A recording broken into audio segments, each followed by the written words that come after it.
परम पिता परमात्मा पूर्ण ब्रह्म सर्व सृष्टि रचनहार कुल मालिक कबीर परमेश्वर जी की असीम कृपा से ये चंद पुण्यात्मा सत्संग सुनने के लिए पहुंच पाई।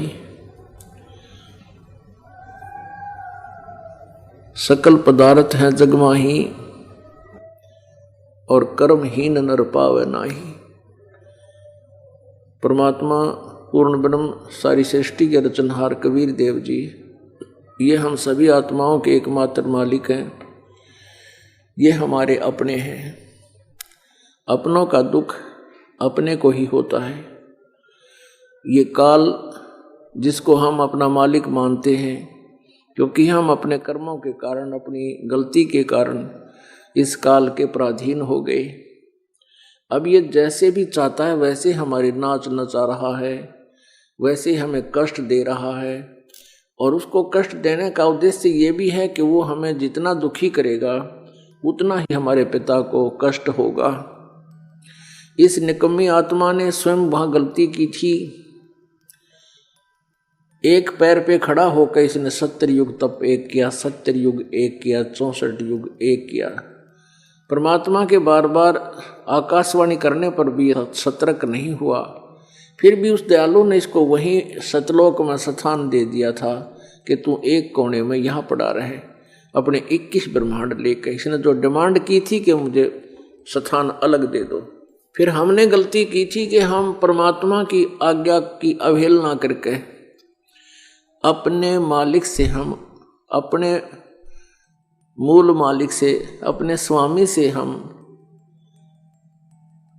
अपना हृदय हटाकर इस काल के साथ लग गए। ये खड़ा होकर तपस्या कर रहा था, हम सभी आत्मा इस पर आसक्त हो गए। जैसे ये हीरो और हीरोइन चटक मटक करते हैं अपने पेट के लिए, और ये भोली आत्मा जवान बच्चे उनको पता नहीं हृदय से चाहने लग जाते हैं। और यदि वो आ जावे आसपास किसी शहर में उसको देखने के लिए, और हजारों की संख्या में नो खड़े हो जाके कुछ लेना एक ने देने दो, तो ये बीमारी हमारे वहाँ से लगी थी। तो हम परमात्मा को भूलकर, अपने पति को, अपने स्वामी को भूलकर हम इस नकली पति, इस नकली स्वामी पर आसक्त हो गए। परमेश्वर के बार बार आकाशवाणी करने पर भी हम इस काल से दिल नहीं हटा सके। हम इतने इसके विवश हो गए। इस काल ने डिमांड की थी, परमात्मा मुझे कुछ जीव दे दो। परमेश्वर ने हमसे स्वीकृति ली थी। हम जितने भी यहाँ काल के जाल में फंसे हुए प्राणी हैं, हम सभी ने परमात्मा के सामने इतनी ढीठता की थी, हम इतने ढीठ हो गए थे। परमात्मा के सामने ही हमने इसके साथ आने की स्वीकृति दे दी। अब जो पतिव्रता पद पर नहीं रहते, वो स्वामी के पति के दिल से उतर जाती है वो लड़की। ऐसा ही हमने किया, परमात्मा ने हमें दिल से उतार दिया। हृदय से हमारे को रिजेक्ट कर दिया कि ये निकम्मी आत्मा है। मैं इनको सारी सुविधा दे रहा हूं, सब सुख है, कोई इनको कष्ट नहीं, और फिर इसको चाह रहे हैं मुझे छोड़कर। फिर भी वो दयालु है, हमारा पिता है, हमारा स्वामी है। काल की डिमांड पर और हमारी स्वीकृति पर परमात्मा ने हम सभी को इसके साथ भेज दिया। और इस दयालु ने एक कृपा की थी हमारे ऊपर, इस काल के ऊपर, कि वहीं सतलोक में एक कोने में स्थान दे दिया था। लेकिन वहां भी इसने एक भयंकर गलती कर दी। ये दुर्गा, जो सबसे पहले जिस आत्मा ने काल के साथ आने की स्वीकृति दी थी, उसका स्त्री रूप बनाकर परमात्मा ने हम सभी आत्माओं को बीज रूप में उसके शरीर में प्रवेश कर दिया और उसको शक्ति दे दी कि वचन से जितने जीव कहेगी नर और मादा बना सकती है। दुर्गा को काल के पास भेज दिया वहीं सतलोक में। उसके अंदर हम सभी थे।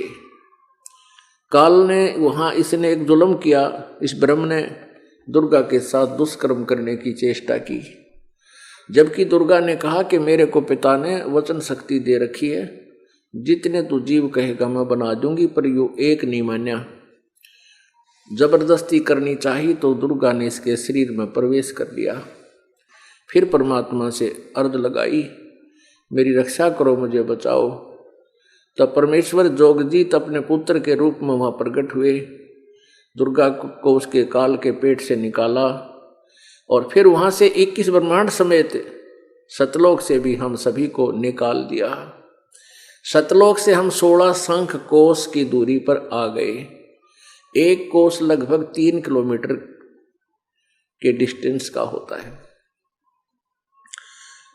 ये नील पद्म शंख 16 शंख कोस पर हम यहां आ गए। 48 शंख किलोमीटर समझो। अब पुण्यात्माओं, इस काल ने इस बात का बहुत दुख माना कि मेरे को सतलोक से निकाल दिया। अब मैं इन जीवों को इतना तंग करूंगा कि परमात्मा इनके दुख में दुखी रहेगा, चैन से नहीं रहने दूंगा। इस प्रतिशोध में ये हमारे साथ ऐसे जुल्म कर रहा है, ये सत्कर मान लेना। आप तो बालक हो, मनुष्य शरीर मिलता है, आपके ही पुण्य और पाप आपके साथ होते हैं। किसी जन्म में आपसे शुभ कर्म बन गए तो इस जन्म में मनुष्य जीवन में वो बर्बाद करवा देता है।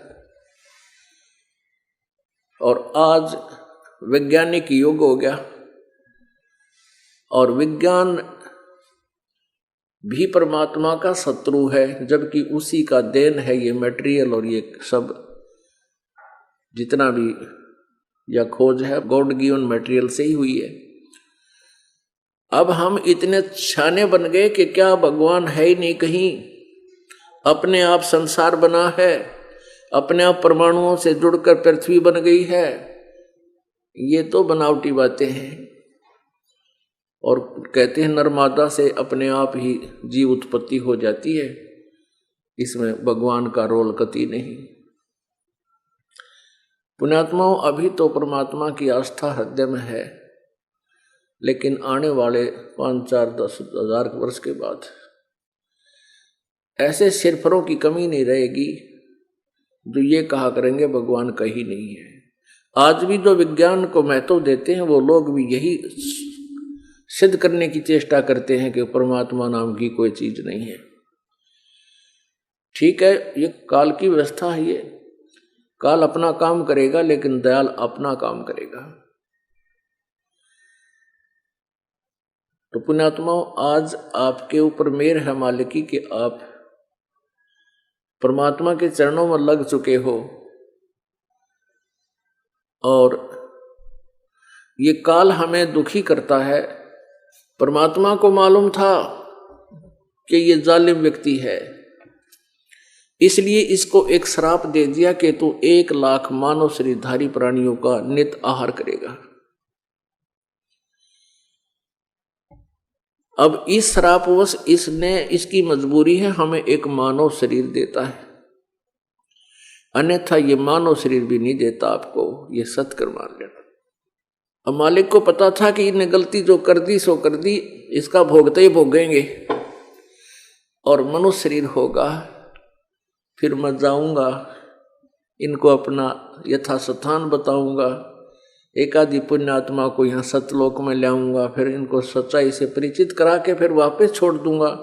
वो पुण्यात्मा फिर मेरा गुणगान करके अपनी बहन भाइयों को समझाएंगे यथास्थान का, फिर वो प्रमाण देंगे, उनको विश्वास दिलाएंगे। ऐसे तैसे करके इनको मैं फिर ले आऊंगा। इस काल ने हमें इतना अज्ञानी बना दिया कि परमात्मा की परिभाषा बदल दी है। और ये कैसे जुल्म करता है परमात्मा के साथ। इसने अपना भाई जानकर, क्योंकि परमेश्वर अपने पुत्र कभी जोगजीत के रूप में, कभी सहजदास के रूप में यहाँ आते हैं। यदि परमात्मा अपने ओरिजिनल रूप में आ जाए तो इसका हार्ट अटैक हो जाए इस काल का। उस कबीर परमात्मा से इतना भयभीत रहता है। यहाँ भी आते हैं परमात्मा, ऐसे रहते हैं जैसे कोई सोच भी नहीं सकता कि ये भगवान हो सकता है। अब एक तो कारण ये है कि हमने भगवान की परिभाषा और उनकी वेशभूषा अलग से देख रखी है। एक तो हम परमात्मा की परिभाषा मानते थे, भगवान निराकार है। दूसरे फिर हमने भगवानों की वेशभूषा देख रखी, हाथ में त्रिशूल हो गए तो या तलवार हो, जैसे दुर्गा के 8-7 हथियार ले रही है, या भगवान विष्णु सुदर्शन चक्र हो, हनुमान जी गदा ले रहे हैं। तो इस तरह के जो हथियार युक्त शक्तियां थी, हमने ऐसी उनकी डेफिनेशन परिभाषा बना ली, भगवान ऐसा होता है। और दूसरे परमात्मा यहां कहते हैं सौ छल छिद्र मैं करूं अपने जन के काज, वो ऐसे रहते हैं।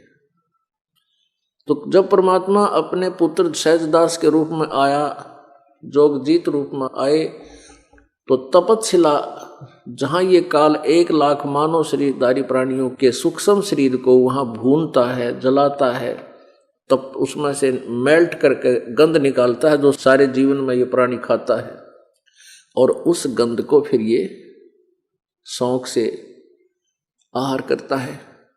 जीव मरता नहीं, लेकिन तपतशिला यानी जलती हुई उस पत्थर की टुकड़ी पे ये बहुत बुरी तरह तड़फ तड़फ के बेहोश हो जाता है। और फिर इससे जब गंध निकल जाता है, निचुड़ जाता है, तो इसको वहां से फेंक दिया जाता है।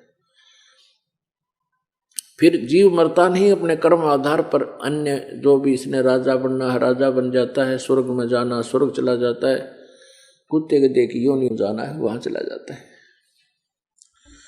अपन आत्माओं,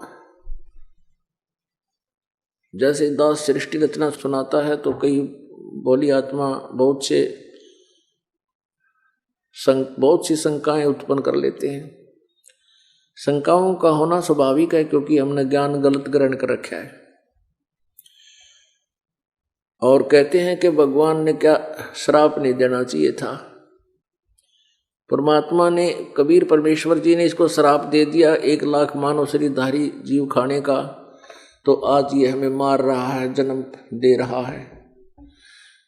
अन्यथा ऐसा यूं ना करता। इसने तो इससे भी बुरा कर रखा अपने साथ, गधे बना रखे, कुत्ते बना रखे, सुअर बना के गोबर खिला रहा है।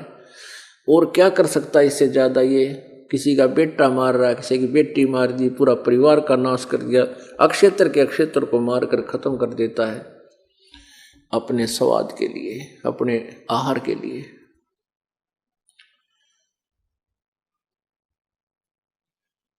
पुण्यात्मा, सौभाग्य है आपका कि आप जी इस बिचली पीढ़ी में जन्मे हो, मानव शरीर है। अक्षर ज्ञान परमात्मा ने आपको करवाया है, ये अनिवार्य था, अन्यथा इस अक्षर ज्ञान की हमने कतई जरूरत नहीं थी। इस विद्या ने, इस आधुनिक विद्या ने हमें बेईमान बना दिया, हमें वैज्ञानिक बना दिया जो भगवान से दूर कर रहा है। हमने इसे विज्ञान की कतई जरूरत नहीं थी, लेकिन परमेश्वर ने आधुनिक उपकरण बनवाने हमारे लिए अनिवार्य थे। और अक्षर ज्ञान कराना इसलिए आवश्यकता कि हम भगवान को पहचान सकेंगे, अन्यथा इन्होंने हमारा इंडोला बना रखा था। काल के दूता ने, किसी ने कुछ भी बता दिया, हमने स्वीकार कर लिया, क्योंकि हमें चाह थी, भूख थी भगवान की। जब से ये आत्मा अपने मालिक से बिछड़ी है, उसी दिन से इसको आभास हो गया है कि मैं गलत जगह आ चुकी हूँ। लेकिन इस काल ने हमारी इतनी व्यवस्थाएं बना दी, इतनी मजबूरियां बना दी कि हम मर ही जाते हैं, हमारी यहाँ से आस्था नहीं हटती। जब ये मालूम है कि 1 सेकंड में ना जाने कब के बिजली गिर जा, फिर भी हम यहाँ के जुगाड़ से उल्टे नहीं हटते। तो ये जीव के बस का नहीं है। ये तो कहते हैं सतगुरु मिला तो इच्छा मेटे पद्मल पदे समाना, और चल हंसा उस लोक पठाऊं जो आज अमर स्थाना। सतगुरु मिला तो यहां से मन हटावेंगे, और एक दिन ऐसा होगा कि आपको ये खिलौने दिखाई देंगे, ये सत्कर मान लेना। आपके हृदय में जगह नहीं रहेगी यहां संसार की किसी भी आइटम की। उसके लिए आप जी ने लगातार ये सत्संग सुनना होगा, सेवा और सिमरन दान धर्म जितना बन सके ये करते रहना होगा। क्योंकि केवल ज्ञान से भी बात नहीं बनती, ज्ञान तो कुछ दिनों के बाद ज्ञान भी फेल हो जाता है यदि आप पैरेलल भक्ति और दान नहीं करते रहे। परमात्मा कहते धर्म तो 10 के नहीं 10 के तीनों लोक, और खैर आए तुम्हें खैर है कीजिए आत्मभोग। अब ये 5 यज्ञ करवाई जाती हैं जो आपसे, एक यज्ञ है धर्म की, दूसरी यज्ञ है ध्यान, तीसरी यज्ञ हवन की, चौथी यज्ञ प्रणाम, 5वीं यज्ञ ज्ञान की। अब ये 5 यज्ञों की आप जी को आवश्यकता है सतलोक जाने के लिए, यहां से पीछा छुटवाने के लिए। और सतनाम सारनाम ये मंत्र आपको दिया जाता है, ये बीज है। और ये समझो ये तो बीज है और आपका अंतःकरण खेत है, जमीन है। और बीज बीजने के बाद फिर उसमें सिंचाई और खाद की प्रॉपर आवश्यकता पड़ती है। वो खाद और सिंचाई का कार्य ये धर्म करेगा, 5 यज्ञ करेंगी। यदि बीज बो दिया, खाद पानी नहीं डाला, तो भी बीज अधूरा ही रहेगा, व्यर्थ रहेगा। और यदि बीज नहीं है और केवल खाद पानी डालते रहे, वो भी व्यर्थ है। और यथार्थ बीज के स्थान पर अन्य बीज बो दिया, जैसे आम के स्थान पर बबूल बीज लिया, और सिंचाई प्रॉपर कर रहे हो तो आम नहीं प्राप्त होंगे। बोवें पेड़ बबूल के, आम कहाँ से खाए। पुण्यात्माओं, हमने अपने लोक में चलना है, हमने सतलोक जाना है जहाँ से हम आए थे। यहाँ तो हम झोपड़ियाँ डालते हैं, कोठियाँ बनाते हैं, हमारी आदत बनी हुई है इस मन की, आत्मा की, कि मैं थोड़े में नहीं, बहुत ज़्यादा बड़ी कोठी हो जिसमें 5-7 रूम हो, ऊपर भी हो और तीसरी मंजिल भी हो, चौथी भी हो जाते, कोई प्रॉब्लम नहीं है। जबकि इसने 1 3.5 हाथ का स्थान, 3.5 हाथ सुकेर 3 हाथ, यानी 1 हाथ चौड़ा और 3.5 हाथ लंबा, इतनी जगह चाहिए इसने जहां भी विश्राम करे। इसको वो सुख चाहिए जो बिना काम किए लाभ हमें सब सुविधाएं प्राप्त हों। ये सब कुछ सतलोक में इसने देखा था। अब वो इसको यहां ढूंढ रहे हैं। यहां तो प्रधानमंत्री राष्ट्रपति भी चैन से बिना कुछ हाथ पैर हिलाए रोटी नहीं प्राप्त कर सकता, या ऐसी व्यवस्था है यहाँ की। और हम यहां ढूंढ रहे हैं वो सुख जिसको हम सतलोक में छोड़ आए। कोई भी व्यक्ति मृत्यु नहीं चाहता, और मृत्यु तो सबसे बुरी है। मृत्यु तो सबसे गलत और व्यर्थ है, हमारे साथ जुल्म कर रखा है। बता, आज बेटा है, बेटी है, कार है, कोठी है, सारी व्यवस्था है, और बड़े ठाठ से रह रहे हैं, और 1 सेकंड में मृत्यु। ये कोई काम हुआ? ऐसा जुल्म, रहम नहीं जरा सी। और हम फिर भी इसको भगवान मान रहे हैं, हम फिर भी इन्हीं की पूजा करते हैं। पुण्यात्माओं, ज्ञान जो है, ये अध्यात्म जो ज्ञान है, तत्व ज्ञान, ये उस डुप्लीकेट ज्ञान से विपरीत है। उस डुप्लीकेट ज्ञान में हमने कथाएं सुनी है, कृष्ण और सुदामा की कथाएं सुनी है, और भी बहुत सी कथाएं सुनी है, लेकिन निष्कर्ष नहीं मिला हमें। और पुण्यात्मा ये सोचती हैं कि भाई सत्संग के अंदर तो बड़ी अच्छी अच्छी शटोरी सुनानी चाहिए, ऐसे ऐसे बेलनी वाली कथा सुनानी चाहिए। ये तो बहुत बाद की बातें हैं। जब आपका यह बात समझ में आ जाएगी कि हम कर क्या रहे हैं और करना क्या चाहिए, और हम यहाँ कैसे फंस गए, जब आपका हृदय यहाँ से हट जाएगा, फिर ये कथाएं आपको निष्कर्ष देंगी। अब तो केवल एक बैराग पैदा कर देते हैं, लेकिन रास्ता ठीक नहीं, तो उस बैराग का कोई लाभ नहीं। अब जैसे कहते हैं, मन के मारे बन गए बन तज बस्ती माँ, कह कबीर के करूँ यो बनता माने ना। अब कोई आत्मा भगवान चाहती है, तड़फ हो जाती है। ज्ञान थोड़ी सी चर्चा सुनने से पुण्यात्माओं को जल्दी असर हो जाता है। जैसे वाजिद नाम का एक राजा था, उसको इतना ही सुना था उसने कि चलते चलते ऊंट मर गया, ना टांग टूट रही, ना आंख फूट रही, ना किधर जख्म हो रहा। उसने पूछा, सारा कुछ देखकर उस ऊंट का जो गिरा पड़ा था काफले में, सब ऊंट खड़े थे, क्योंकि आगे नहीं जा सकते थे कि रास्ता इतना संकीर्ण था कि एक ऊंट के गिर जाने से रास्ता ब्लॉक हो गया। अगर रास्ता खुला होता तो राजा का काफिला नहीं रुका करते, मंत्री जन नहीं रुकने देते, ऊंट मर जाता दूर फेंक देते, दूसरा चालू कर देते। तो राजा ने जाकर देखा, ऊंट मर गया। कहाँ से मर गया? टांग ठीक, आंख ठीक, पैर ठीक, कहाँ से मर गया? ये कैसे मर गया? विद्वान पुरुषों ने बताया जी ऐसे ऐसे होता है, जिसका समय पूरा हो जाता है तो ऐसे अपना शरीर छोड़ जाता है। फिर उसको एकदम झटका लगा, क्या मेरी भी मृत्यु होगी? कि हाँ जी सबकी होगी, आपके दादे परदादे मर गए। वापस आ गया, जा रहा था कई शहर सपट्टे को दूसरे शहरों में, और आके अपनी पत्नियों से कहा कि हम चले, अब हम नहीं रहेंगे यहाँ। अब घर छोड़ दिया, राज्य छोड़ दिया, जंगल में जा बैठा। वहां भगवान नहीं, वहां कोई मार्ग नहीं। तो पुण्यात्माओं, आज आपके ऊपर जो मेहर करी दाता ने, ना जाने कौन से जन्म जन्मों के आप कितनी प्यारी आत्मा हो जो मालिक के निकट रहे हो, लेकिन इन भ्रमित करने वाले ऋषि संतों ने हमें फिर अपने मालिक से दूर करके हमारी यहीं पर दुर्गति करवा रखी है। लख बर सूरा जूझ ही लख बर सामत दे, लख बर यति जहान में जब सतगुरु शरणा ले। क्या बताते हैं कि आप जी कभी कभी इतनी पुण्य आत्मा रहे हो, वैसे नहीं यहां आ सकता कोई प्राणी। और कोई आ भी जाता है तो उसका भी सौभाग्य, कोई संस्कार अच्छा है, धीरे धीरे उस पर भी रंग चढ़ जाएगा और वो भी, उसकी भी भक्ति स्टार्ट हो जाएगी। लेकिन आप जी जो अब फर्स्ट में आ रहे हो, ये बहुत पुण्यात्मा हो। लास्ट में तो इतने आएंगे कि यहाँ कोई खड़ा होने भी जगह ना पाएगी, पूरा विश्व एकदम उमड़ेगा। सबको भगवान की चाह है। विदेशी लोग अमेरिका और इंग्लैंड के इन नकली संतों के चक्कर में यहाँ भारतवर्ष में आकर अलग कॉलोनियाँ बना कर रह रहे हैं कि ये उन्हें भगवान मिलाएंगे। ये तो काल तो मिला सके हैं, भगवान तो इनका आसपास भी कोई नहीं। तो ऐसे प्रत्येक आत्मा उस परमात्मा की चाह में खोज में लग रही है, लेकिन ये नकली दूत इसको दिशा गलत दे रहे हैं। काल के जो नकली संत हैं ये गलत दिशा दे करके इनके जीवन को बर्बाद करवा रहे हैं। तो पुण्यात्माओं, जैसे हम जन्म और मृत्यु का जो रोग है, हमें सतलोक जाना है, हमारी मृत्यु क्यों होती है, हमें अच्छी नहीं लगती। चाहे 80 साल का 90 वर्ष का बूढ़ा हो जा,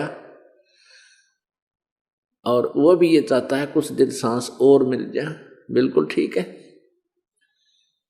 ये मृत्यु आइटम ही गलत है, और वृद्ध अवस्था बहुत भयंकर इस जीव के ऊपर कहर है, और ये दोनों कंपलसरिया। तो परमात्मा कहते हैं उस सतलोक के अंदर जहां तू सदा युवा रहा करता था, तेरी मृत्यु नहीं थी, कोई काम नहीं था, सदाबहार वृक्ष थे, सदाबहार फल थे, फलदार वृक्ष थे, हर तरह की सदा बसंत रहती थी, गर्मी सर्दी कुछ भी नहीं था ना। आपका शरीर भी ये मांस का लोथड़ा नहीं था जिसमें कभी बीपी आई, कभी लो हो गया, कभी कोई बीमारी, कभी कोई किसी प्रकार की समस्या आपके जान में बनी रहती है। तो आप जी उस स्थान को छोड़कर यहां आ गए हो। आज आपको वही चाह है कि बिना काम करे मुझे सुख हो, मेरी मृत्यु ना हो, मैं बूढ़ा ना हो। बुढ़ापा भी नहीं सुहाता। एक 75-70 साल की बुढ़िया, और अच्छे बढ़िया सुंदर कपड़े धोए दया तकरीबन पहनती है माइया, और मैंने कह दिया बुढ़िया ने, बोली बुढ़िया क्यों कहे महाराज, मैं कह बुढ़िया सू, अरे तेरा गजब हुए दांत तेरे ना है, चश्मे डबल लारी मोटे मोटे, और फिर भी वृद्धावस्था नहीं सुहाती। ये स्वभाव है, क्योंकि हम ऐसे स्थान पर आ करते वहां बुढ़े होते नहीं थे। हमने ये जो यहाँ हमारे साथ हो रहा है ये अच्छा नहीं लगता, ना मृत्यु अच्छी लगती। तो ये समस्या यहाँ तो बनी ही रहेगी। इस समस्या का समाधान तो केवल सतलोक में ही हो सकता है, और वहां जाने के तरीके हैं। गुरु बिन माला फेरते, गुरु बिन देते दान, गुरु बिन दोनों निष्फल हैं, चाहे पूछो वेद पुराण। अब गुरु जी के बिना भक्ति आपकी सफल नहीं हो सकती। गर्भ योगेश्वर गुरु बिना सुखदेव ऋषि, माँ के गर्भ में उसको योग विद्या का ज्ञान हो गया था, सिद्धि शक्ति आ गई थी उसके अंदर, क्योंकि भगवान शिव जी की अमर कथा सुन ली थी उसने, उसकी बैटरी चार्ज हो गई थी। उसका सूक्ष्म शरीर लिंग शरीर होता है, उसमें कुछ ईश्वरीय शक्ति का प्रवेश हो जाता है। जब वो माँ के गर्भ से बाहर आया तो 12 वर्ष तक माँ के गर्भ में रहा था। वो बाहर आते ही और आकाश में उड़कर चल पड़ा, उसमें उड़न की सिद्धि थी। कुछ दिनों के बाद सब पता चला तो विष्णु जी के लोक में जाने लग गया। पहले स्वर्ग लोक में जाता था, फिर विष्णु लोक में चला गया। विष्णु के लोक में इसलिए नहीं रखा क्योंकि उसका कोई गुरु नहीं था। विष्णु जी ने कहा, पुत्र गुरु बनाकर आप यहाँ आ सकते हो, बिना गुरु वाले को यहाँ स्थान नहीं, हमारे होटल में, रेस्टोरेंट में, यानी स्वर्ग में। अब पुण्यात्माओं, इस काल ने हमारे साथ ऐसा जुल्म कर रखा है, ऐसा जुल्म कर रखा है, ऐसा मूर्ख बना रखा है कि हम भक्ति करते हैं, भक्ति की चाह है, परमात्मा की जरूरत है हमें, और पहले हमारी क्या सोच थी, ये देखा करते कि आपके गुरुजी गृहस्थी हैं या सन्यासी, तो हम सन्यासी को ज्यादा पसंद करते थे, जो है बाल ब्रह्मचारी हो, शादी ना करवा रखी हो। तो ऐसे ये समस्या काल ने हमारे सामने पैदा कर रखी है, हमारे को भ्रमित कर रखा है। हम गृहस्थी और हम गुरु बनावे ढूंढ के जो ब्रह्मचारी हो, और उसका हम आदर करते थे। और क्योंकि इन जो सन्यासी बने हुए थे उस समय, ये ऋषि गुरु, अभी तक भी इनका यही सोच है इन लोगों की, क्योंकि मैं इनके अंदर बहुत रहा हूं, तो उनकी ये सोच है कि वो गृहस्थी को, जो ये नकली गुरु है, ब्रह्मचारी घर छोड़कर शादी नहीं करा रखी, वो ब्रह्मचारी माना अपने आप में, और गुरु पद या संत वेशभूषा में फिरते हैं, तो वो गृहस्थी को ऐसा समझते हैं जैसे शूद्र को समझा जाता था। तो ऐसे वो अपने वचनों में भी ये कहते हैं कि गुरु गृहस्थी है, वो गुरु नहीं होता। अब हमें पता चला कि तो सारी ये उल्टी कहानी थी, सारी कथा उल्टी सुना रखी थी। इसी आधार से ये सुखदेव नाम का ऋषि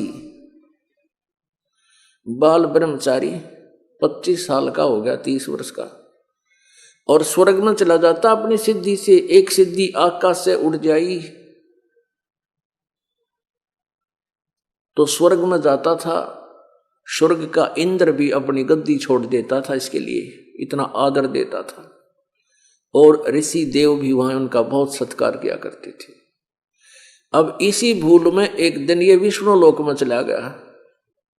वहां पहरेदारों ने, क्योंकि प्रत्येक लोक में, जैसे विष्णु जी के लोक में, शिव जी के लोक में, ब्रह्मा जी के लोक में, दुर्गा जी के लोक में, ब्रह्म लोक में, इन सभी में अलग से एक स्वर्ग स्थान है, एक होटल है, रेस्टोरेंट है जिसको स्वर्ग कहते हैं, और अलग सृष्टि और है। जैसे आम गृहस्थी रहते हैं, ऐसे वहां भी जीवन है, देवता पद प्राप्त करके वहां रहते हैं, प्रत्येक विष्णु का उपासक विष्णु जी के लोक में। तो जैसे यहाँ सृष्टि है, ऐसी ही ऊपर के लोकों में है। यहाँ जैसे एक अलग से रेस्टोरेंट बने हुए होते हैं बड़े बड़े शहरों में, तो उन रेस्टोरेंटों में एक विशेष आनंद लेने के लिए ये धनी लोग जाते हैं। तो ऐसे ही वहां एक स्वर्ग बना हुआ है। तो जिसने अपने कर्म गणे जल्दी बिगाड़ने हो, खराब करने हो पुण्य, तो वो स्वर्ग में धक्के खाते हैं। वहां विष्णु लोक में भी अलग से है वो कर्म फोड़न की जगह, नाचने गाने बिरने के बुरा हाल और सब बकवादे उसमें है। तो विष्णु जी के लोक का जो सबसे सुंदर अच्छा रेस्टोरेंट है, सब अच्छा स्वर्ग बताया। और ये सुन लिया सुखदेव ने, तो सुखदेव जी ने सोचा उस बढ़िया रेस्टोरेंट में रुक कर आवांगे कई दिन तक। ये वहां पहुंचा, वहां के पहरेदारों ने इस ऋषि को अंदर प्रवेश नहीं होने दिया और कहा ये इंद्र के लोक में स्वर्ग में जाता था तो इसके आगे सलूट लगते थे वहां के देवताओं के, और वहां बैठ गया चपड़ासी की तरह हो। इसको बड़ा अफसोस हुआ और इसने जिद पकड़ ली, अहंकार बना लिया। कहने लगा भाई मुझे क्यों नहीं जाने देते अंदर। उन्होंने कहा जी आपका गुरु नहीं है और भगवान विष्णु का आदेश है बगैर गुरु वाले व्यक्ति को यहां रहने का आदेश नहीं है। और गुरु भी पूरा हो, नकली गुरु से नहीं, किसी ने गुरु बना ले रहा बैठा स्वर्ग में, या नहीं टिकने देंगे। कहने लगा मैं तो अंदर जाऊंगा नहीं तो ये बैठ गया, या मेरी विष्णु जी से बात कराओ। इतना अंडी पाक रहा था होता है। वो नो सोचा था कि ये अपनी तरफ से कह रहे हैं, भगवान का आदेश नहीं हो सकता। भगवान तो ऋषि संतों को बड़ा प्यार देते हैं, सतोगुणी भगवान है विष्णु। विष्णु जी के पास संदेशा गया, विष्णु जी बाहर आए अपने रेजिडेंस से, महल से। अब सुखदेव जी ने सोचा था कि तुझे बड़े आदर सत्कार से बड़े प्यार से बोलेंगे, लेकिन विष्णु जी ने कहा कि ऋषि जी यहां किस लिए आया तू। अब सामने वाले के बोलने के मेथड से ही पता लग जाता है युवराज जी से नाराज, ये खुश है या ना खुश है। आधा फ्यूजता ऋषि जी वही हो लिया, करबद्ध होकर कहने लगा जी मैं कुछ दिन स्वर्ग में रहना चाहता हूं। अब विष्णु जी को पता तो था ही सारा। उसने अपने पार्षदों से, पहरेदारों से, सेवकों से पूछा भी क्या कारण है ऋषि जी को स्वर्ग में क्यों नहीं जाने दिया। उन्होंने कारण बताया जिनका कोई गुरु नहीं है। तब भगवान विष्णु ने कहा कि ऋषि जी गुरु बनाओ और गुरु भी पूरा हो, नकली गुरुओं से बात नहीं बनेगी। अब वो आकाश में उड़न की एक अर्धी की गांठ प्राप्त करके पंसारी बन रहा था। कौन? सुखदेव ऋषि। उसने न्यू सोच लिया तेरे बराबर कोई नहीं, मैं तो आकाश में उड़ जाता हूं। वो कहने लगा जी मैं किसको गुरु बनाऊं, पृथ्वी पर मुझे कोई मेरे योग्य गुरु नहीं लगता, मुझे वहां कोई संत दिखाई नहीं देता। भगवान विष्णु कहने लगे ऋषि तेरी बुद्धि पर चर्बी चढ़ गई है, तू अपने आप को बड़ा महान मान रहा है। पृथ्वी पर जाओ और राजा जनक को गुरु बनाओ। आज के दिन वो 1 नंबर के मेरे सतर के गुरु हैं। अब राजा जनक के बाल बच्चेदार और कई रानियां उसके। अब उसने सोचा भाई बड़ी बात बिगड़ी, राजा जनक को गुरु बनाओ। इतना कहकर भगवान विष्णु तो अपने महल में चले गए, उसको वहां से रवाना कर दिया। अब वो उसी स्वर्ग में गया, इंद्र वाले स्वर्ग में। पहले जाया करता है ना, खूब चेहरा खिला हुआ होता था ना, पूरा टोरते, और उस दिन जावा मुंह लटकाए, चेहरा उतरा हुआ। आसन दिया, बैठ गए सभी। कहने लगे ऋषि जी आज आपका चेहरा उतरा हुआ है, क्या कारण है? आपकी पहले वाली रौनक नहीं रही चेहरे पर, क्या बात होगी, आपको क्या टेंशन हो गई? तब उसने सारी बात बताई कि मैं विष्णु जी के लोक में गया था, वहां कुछ दिन स्वर्ग में रहने की इच्छा व्यक्त की थी, वहां मुझे रहने नहीं दिया।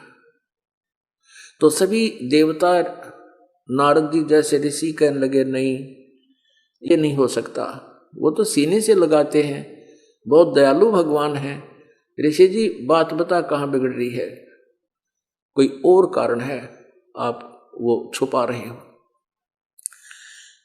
तब उसने बताया सुखदेव ने कि मैं भगवान ने इसलिए मुझे वहां नहीं रहने दिया कि मेरा गुरु कोई नहीं। तो इस बात से वो सभी अक्षुब्ध हो गए, जो उसके ऋषि वहां बैठे थे, संत देवता। कहने लगे महात्मा जी, हम तो आपको बहुत विद्वान पुरुष मानने थे और आज तक आपने गुरु नहीं बनाया, आपने तो जीवन खो दिया और ये 2 दिन का जीवन है, फिर गधे की योनि में जाएगा। ये पिछले जन्म के पुण्य तेरे साथ हैं, जिससे तू आकाश में उड़े फिरते हो। हमने तो सोचा था आपने गुरु बना रखा होगा, आप तो मर्यादाहीन हैं और यहां भी आगे से आपको अलाउड नहीं है, निग्रह को यहां भी अलाउड नहीं है। अब वो कहने लगा भाई बात तो आपकी ठीक है, लेकिन परमात्मा ने एक और बात कह दी। क्या कही? कि राजा जनक को गुरु बना। राजा जनक गृहस्थी भाई और कैसे शीश निवाऊं जाई। अब यो अहंकार रूपी राक्षस फिर अड़ गया। नौका राजा जनक थे गृहस्थी आदमी। सुखदेव बोले वचन विवेका और मन स्त्री का मुंह नहीं देखा। राजा जनक गृहस्थी भाई और कैसे शीश निवाऊं जाई, क्योंकि गुरु बनाना है तो दंडोत प्रणाम भी करनी पड़ेगी। ये अहंकार रूपी राक्षस उसके अंदर फिर समा रहा था। तब वो ऋषि बड़े समझदार होते हैं, बुद्धिमान व्यक्ति, कहने लगे सुखदेव जी, जब परमात्मा ने आदेश दे दिया फिर अग्रम मग्रम क्या रहेगी? या तो तू भगवान नहीं चाहता, बकवाद चाहता बस। जब आदेश भगवान का हो गया कि उसको गुरु बना और तब तू यहां आ सकता, फिर ईब के अग्रम मग्रम है नहीं करना तो जा अपना कर, खा धक्के। अब विवश हो गया और वापस आ गया, अपने पिता के पास गया। नहीं तो उसकी शक्ल भी ना देखी थी अपने पिता व्यास की, क्योंकि गर्भ में उसको ज्ञान रहता है प्राणी को कि मैं आगे चल के कैसे दुख पाता हूं। और इसने पहले ब्रह्मा विष्णु महेश को वचनबद्ध कर लिया था माँ के गर्भ से बाहर आने से पहले। नहीं तो 12 वर्ष सटराई कर दी इसने, बाहर नहीं आया माँ के गर्भ से। तो ब्रह्मा विष्णु महेश ने इसे कहा भाई या नई रिवाज चालू मत करे, तू बाहर आ जा। और सभी माताएं 12-12 वर्ष तक बच्चों को पेट में रखेंगी तो बहुत मुश्किल हो जाएगी, तू बाहर आ जा। तब इसने कहा था एक शर्त पे आ सकता हूं, आप अपने ये इंजेक्शन मत लाइयो मेरा, ये इंजेक्शन मत लगाना, ये अपनी त्रिगुणमयी माया को रोक लेना, मैं बाहर आऊं तब तक। तब ये कहने लगे भाई इतनी देर तो हम भी नहीं रोक सकते इसने, क्योंकि हमारे बस की बात नहीं, हमारे को तो ऐसा रच रखा है। पर हम इतनी देर ये यानी फ्रिक्शन ऑफ सेकंड रोक सकते हैं, इससे ज्यादा हमारे बस का नहीं, हम इस प्रेशर में रोक ले आपने। तो इसने कहा कि तुम इतनी देर रोक दो। उन्होंने इतनी देर मुश्किल से रोकी, तभी वो एकदम मां के गर्भ से बाहर आया और अपनी और नाल को कंधे पे घेर कर चल पड़ा। और व्यास कहता रहा बेटा बेटा मुझे दर्शन तो दिखा दे, अरे सूरज तो दिखा दे, तेरी आस में हम बैठे थे बेटा होगा। तो कहने लगा ऋषि जी अब मुझे सब ज्ञान हो गया और एक लेवा एक देवा दूतम, कोई किसी का पिता नहीं पूतम, यो तो ऋण संबंध जुड़ा एक ठाठा, अंश में सब 12 बाटा। सुखदेव कहने लगा ऋषि जी ना जाने कितनी बार तू मेरा बाप हो लिया, ना जाने कितनी बार मैं तेरा बाप हो लिया, ये तो बूढ़ी बीमारी है। अब मैं फंसो नहीं इस जाल में, क्योंकि ममता बन जाती है परिवार के अंदर। ममता बन जाने के डर से उसने आकाश में उड़कर चल पड़ा। और फिर जब इसका समस्या आई तो पूछा, उन्होंने कहा कि तू अपने, ऋषियों ने कहा कि अपने पिता से पूछ ले, बड़े विद्वान पुरुष हैं व्यास जी। व्यास जी के पास गया सुखदेव और कहा पुत्र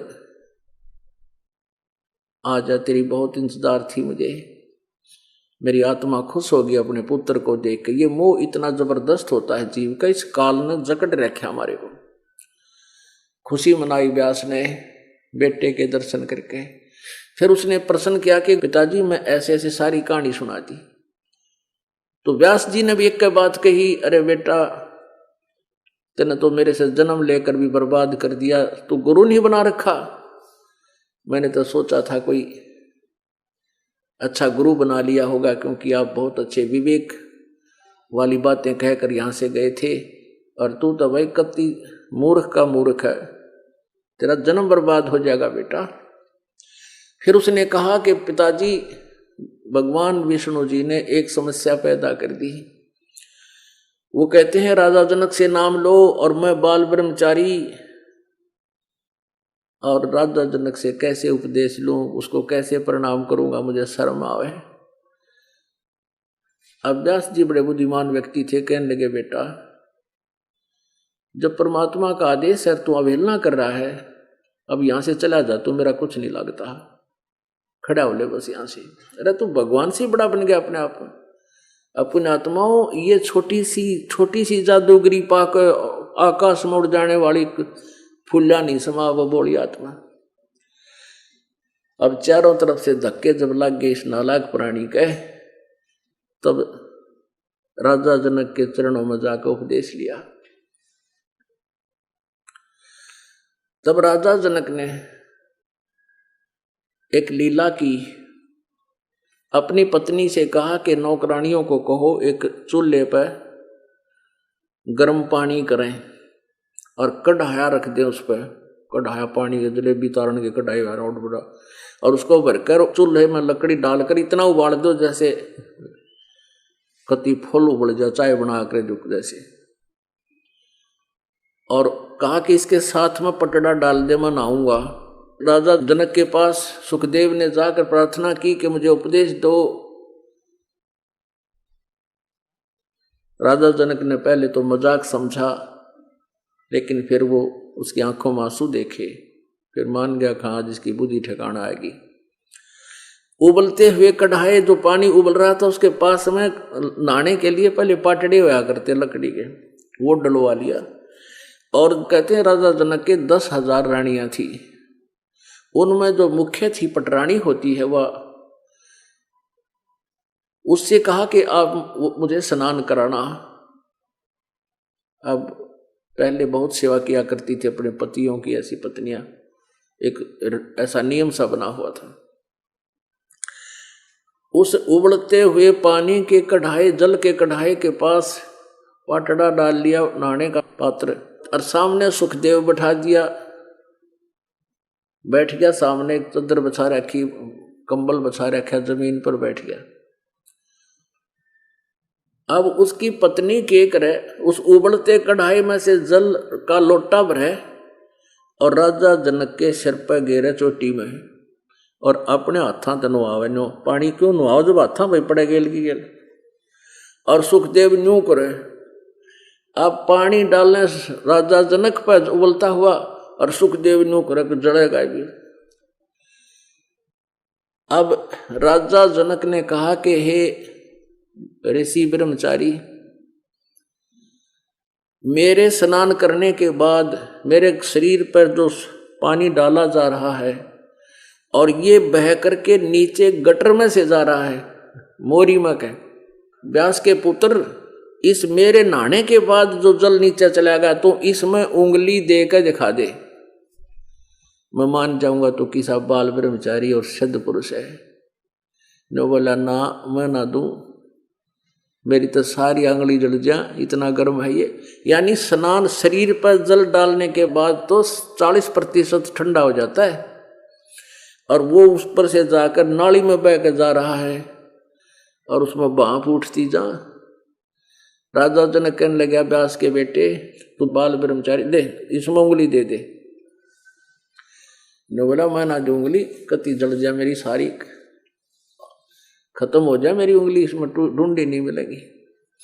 राजा बिहंस देई जब तारी, और मुझे स्नान करावे नारी, तो तेनों का मैंने नारी का मुंह नहीं देखा, और मैं गृहस्थी और 10,000 रानी मेरे, और मैं नहीं जल रहा, तू बाल ब्रह्मचारी डाल इसमें हाथ।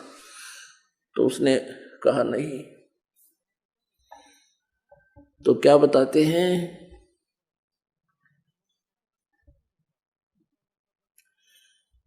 कि इंद्री कर्म लगाओ किसके, जैसे जिह्वा लेप नहीं मधुरस के। ऐसा योग कमाया पुता, क्या हुआ जो इंद्री धूता। पुणात्मा, किसी भी महापुरुष को आप देख लीजिए, जैसे हम रामकृष्ण को भगवान मानते थे, ये भी गृहस्थी थे, लेकिन हमारी बुद्धि इन नकली संतों के हाथों बिकी हुई थी। ये हमें जैसे भी बकवाद सुनाते हम वह फाइनल कर लेते थे और उसी के ऊपर आधारित होकर अपने जीवन को नष्ट करना प्रारंभ कर देते थे। अब बात ये नहीं है कि केवल गृहस्थी ही मोक्ष प्राप्त करते हैं, बात ये नहीं है कि केवल सन्यासी ही भगवान प्राप्त कर सकते हैं।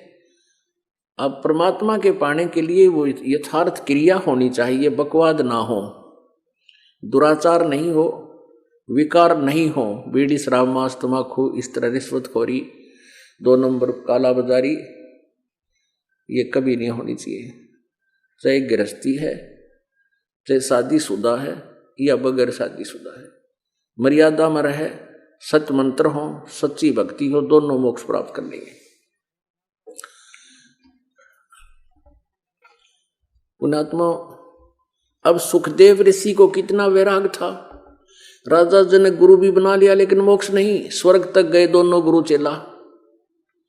और जब इनका स्वर्ग का समय समाप्त होता रहेगा, गुरु जी तो आ लिया, अब चेला भी आ लेगा थोड़े दिन में। गुरु जी कौन थे? राजा जनक ही राजा अम्बरीश थे सतयुग में, और वही आत्मा फिर नानक जी बनी। ये गुरु नानक जी जिसे सिख धर्म का उत्थान हुआ, और फिर गुरु नानक देव जी को परमेश्वर मिले सचखंड से आकर कबीर देव, वो धानक जुलाहा। तब नानक जी उस आत्मा का कल्याण हुआ जो सतयुग में राजा अम्बरीश थे, बहुत अच्छी साधक थे, और राजा जनक थे जो सीता जी के मुंह बोले पिताजी माने जाते हैं। वही आत्मा फिर नानक जी हुई, और नानक जी का कल्याण तब हुआ जो परमात्मा की यथार्थ भक्ति प्राप्त हुई। अब ये दास आपको कहाँ और क्या समझाना चाहता है आज? जैसे गीता जी अध्याय नंबर 16 के श्लोक नंबर 23 में कहा कि शास्त्र विधि को त्याग कर जो मनमाना आचरण करते हैं उनको न तो सुख होता है, न कोई सिद्धि प्राप्त होती है, और न ही उनकी गति होती है। अब शास्त्र अनुकूल साधना तत्वदर्शी संत बताएगा, गीता ज्ञानदाता बता रहा है। और वो साधनाएं कहाँ लिखी हुई हैं? सच्चिदानंद घन ब्रह्म की वाणी में, कबीर वाणी में। अब सारे घुमा फिराकर बात वहीं आकर रुक गई। प्रथम तो गुरु हो, गुरु भी पूरा हो, जिसको अधिकार हो नाम देने का। ऐसे नहीं किसी गुरु से नाम ले लिया और उस आज्ञा ले ली कि मुझे आज्ञा दे दो नाम देने का, और उसको क्या कहेगा भी पता नहीं।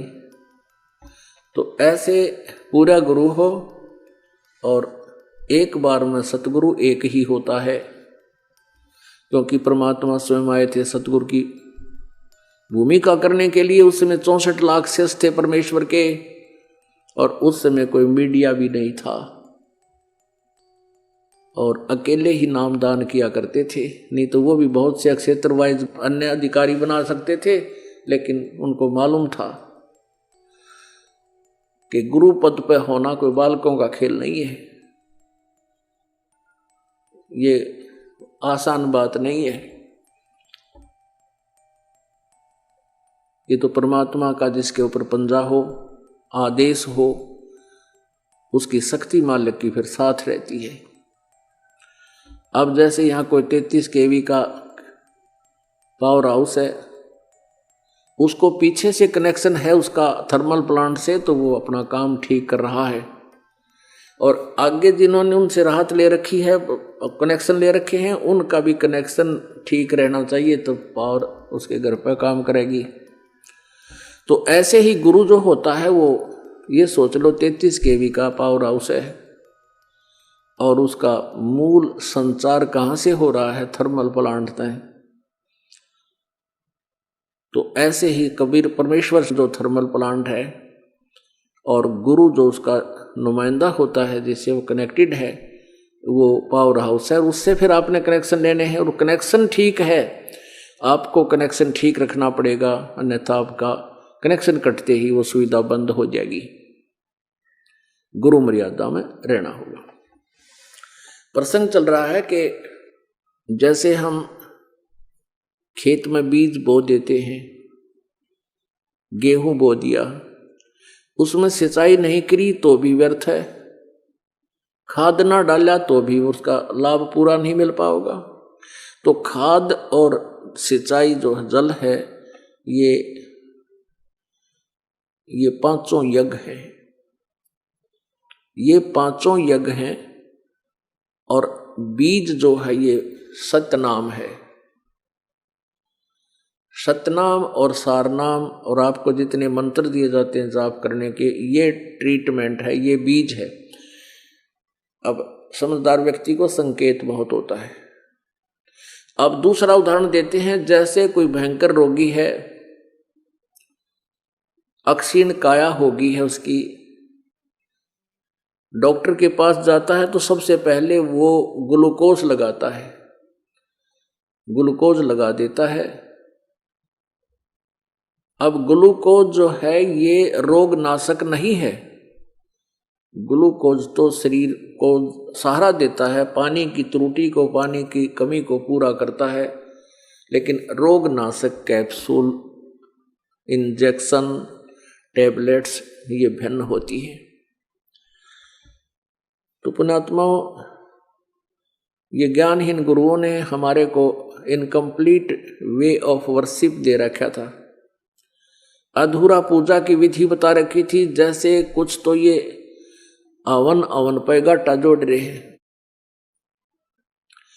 श्रीमद् भगवत गीता अध्याय नंबर 4 के श्लोक नंबर 25 से लेकर 30 तक यही बताया गया है। कोई ये साधना करता है, कोई हवन यज्ञ करता है, कोई स्वाध्याय करता है, कोई ज्ञान यज्ञ करता है, कोई जो है देवताओं की अनुष्ठान रूपी यज्ञ करता है, कोई देवताओं की पूजा करता है। लेकिन इनका जो ज्ञान है ये कंप्लीट नहीं है, लेकिन ये मान इसको पाप नाशक रहे हैं। इसलिए चौथे अध्याय के 32वें श्लोक में कहा कि सच्चिदानंद घन ब्रह्म की वाणी से, यानी सच्चिदानंद घन उस पूर्व परम अक्षर ब्रह्म के मुखारविंद से उच्चारित एक वाणी है। ब्रह्मणे मुखे, ब्रह्मणे मुखे माने सच्चिदानंद घन ब्रह्म के मुख से उच्चरित वाणी, उसको तत्व ज्ञान समझो। चौथे अध्याय के 34वें श्लोक में कहा कि जो चौथे अध्याय के 32वें श्लोक में जिस तत्व ज्ञान सच्चिदानंद घन ब्रह्म की वाणी के विषय में बताया है, उस तत्व ज्ञान को तू तत्वदर्शी संतों के पास जाकर समझ। तो पुण्यात्माओं, कल आपको बताया था कि गरीबदास साहिब के पास एक पंजाब का लुधियाना के पास वासियर गांव से एक व्यक्ति आया था, और उसने भी यही प्रश्न किया था, प्रभु ये ज्ञान हमने कभी सुना नहीं जो आज आप सुना रहे हो। तब गरीबदास जी ने कहा था, कोटों मध्य कोई नहीं रजू मकरा, अरबों में कोई गर्क सुनो रजू मकरा। करोड़ संतों में तुझे संत नहीं मिलेगा जो इस तत्व ज्ञान से परिचित हो, अरब गुरुओं में कोई एक मिलेगा। गुरुविन आध्यात्मिक गुरु मार्गदर्शक एक गांव में यदि 10,000 की आबादी है तो 5,000 गुरु पाएंगे। कैसे आध्यात्मिक गुरु होंगे? जैसे किसी के बच्चे का, किसी बहन के बालक का कोई गड़बड़ हो रही है, वो ढीला है, शिथिल है, तो सासू ने कहेगी थारा श्याम जी की पूजा बेटी, इसका बोल दे 100 रुपया। पड़ोसन आवेगी, इसका बार लीगा बोल दे, 1 चवन्नी धर दे। तीसरी आओगी, भीतर लीगा दिखा है मैंने, इसका गड़बड़ भीतर लीगा धर दे। चौथी नौका की चौराहे पर धरा इसकी एक बेली। 5वीं नौका की इसने गागरी में काट दे। 6ठी नौका की इसका कान का टीका ला दे, पाछा टोक हो रही हो, नजर होगी हो कदे। यानी एक गांव में 5,000 गुरु पावेंगे, और सारे ये ऊट पटांग बतावनी है। कोई हनुमान तक की पूजा, कोई श्याम जी तय की पूजा, कोई कृष्ण तय की पूजा, कोई विष्णु तक, कोई शंकर तक, कोई भैरव भूत बतानिया, एक आधा कोई ब्रह्म तक बुद्धि जाती है। और ये गीता ज्ञानदाता कहता है 7वें अध्याय के 19वें श्लोक में कि बहु नाम जन्मा नाम अंते ज्ञानवान माम पर्वते। बहुत बहुत जन्मों के अंत में कोई ज्ञानी व्यक्ति मेरी ब्रह्म तक साधना करता नहीं और इन अन्य देवता उलझे रहते हैं। और वासुदेव सर्वमिति स महात्मा सुदुर्लभ है कि वासुदेव यानी परम अक्षर ब्रह्म ही सब कुछ है, वही पूजा के योग्य है, वही पाप नाशक है, वही इष्ट है सबका, वो कुल का मालिक है, सबका सर्जनहार है और उसी की पूजा से मोक्ष होगा। ये बताने वाला संत तो बड़ी मुश्किल से मिलेगा, सुदुर्लभ। और वही गरीबदास जी कह रहे कोटों मध्य कोई नहीं रजू मकरा, अरबों में कोई गर्क सुनो रजू मकरा। तत्व भेद कोई ना कह रे झूमकरा, ये पैसे ऊपर नाच सुनो राई झूमकरा।